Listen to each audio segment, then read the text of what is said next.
I talk a lot about energy and how energy transfers. I did those top Yeah. breaths and that worms and mushrooms popping on the. You got it. And so when the worms and the mushrooms are growing, the biology is there. That's Mother Nature would say, "Hi, everybody. How are we doing?"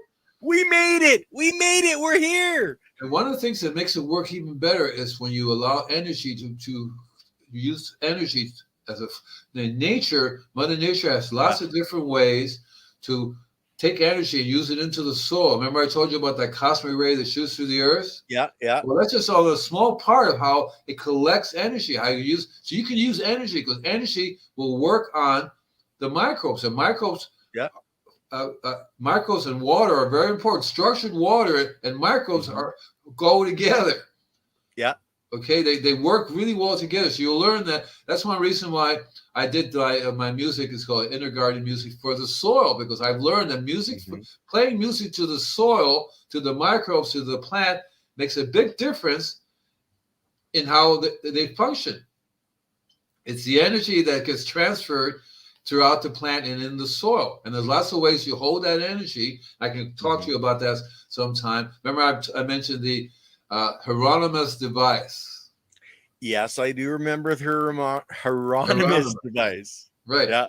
It goes in the ground and it absorbs the energy and the soil around it, everything around it, and it changes. You can actually do a bricks readings on plant. You don't even need to do anything to the soil. It does it all by itself. You don't need to do it. You just stick something in the ground and watch it grow.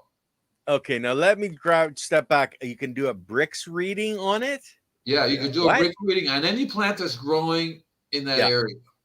Okay, right? And you're going to see. You're saying you're going to see a difference. Oh yeah, I've learned from experience. Yeah. And so one of the things I do with customers is that, and someone will let me, and I don't do it without their permission. I would basically say, I want to plant a couple of crystals on your property.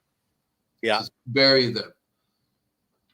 And I've learned that the crystals can hold certain energy, and then when it's in the ground, the plants and the property and the insects reflect that energy. And so when I do a bricks reading, I do it before I go in there and after. And when I did a bricks reading before I put crystals in, and a month later, the bricks went all up all by itself, and I did nothing to it. Yeah. Okay, the bricks, that means that the minerals all lined up. The minerals were there, became available. When the minerals are not in a structured form, they're not available. That's why it's like Clayton talks about the clay platelets, creating that honeycomb, and that's where your minerals, your nutrients, your water gets stored. And if they're laying flat, you've got no cycling happening. Right. So they have to be, and all of them are affected by energy, and energy can be transmitted and absorbed in many, many different ways. That's where grounding is so important for us. We have to ground, and looking at the plastic pots, your clay pot is a natural substance, so the energy can flow through it. The plastic pot, the energy can't, so you would actually have to attach a wire. When I was a long time ago, when I did raised beds, right? So that was when my youth, when I was really into. You're still young. You're my youth. You're still a baby. I made an orgone accumulator. Okay. It's called an orgone accumulator.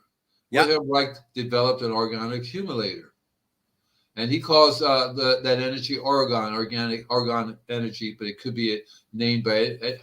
Depends on what religion, what country you're in. Basically are naming. Here they call it organite, I think, and they basically are giving a name to that energy.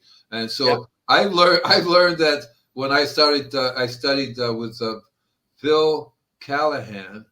He did the pyramid. Basically, it was into pyramid structures, and he would make these pyramids. You sit inside, right? Pyramid you wear, and the pyramid structure is one of the things. That's what the pyramids do. They take energy and they absorb it, send it out, and they're actually like a battery that charges everything up. Yeah. Right. And they're all over the world. Yeah. So these structures are big time. These people know that these things and the type of mineral that they use are naturally going to absorb this energy and give it out. And what's cool about the Earth has these ley lines.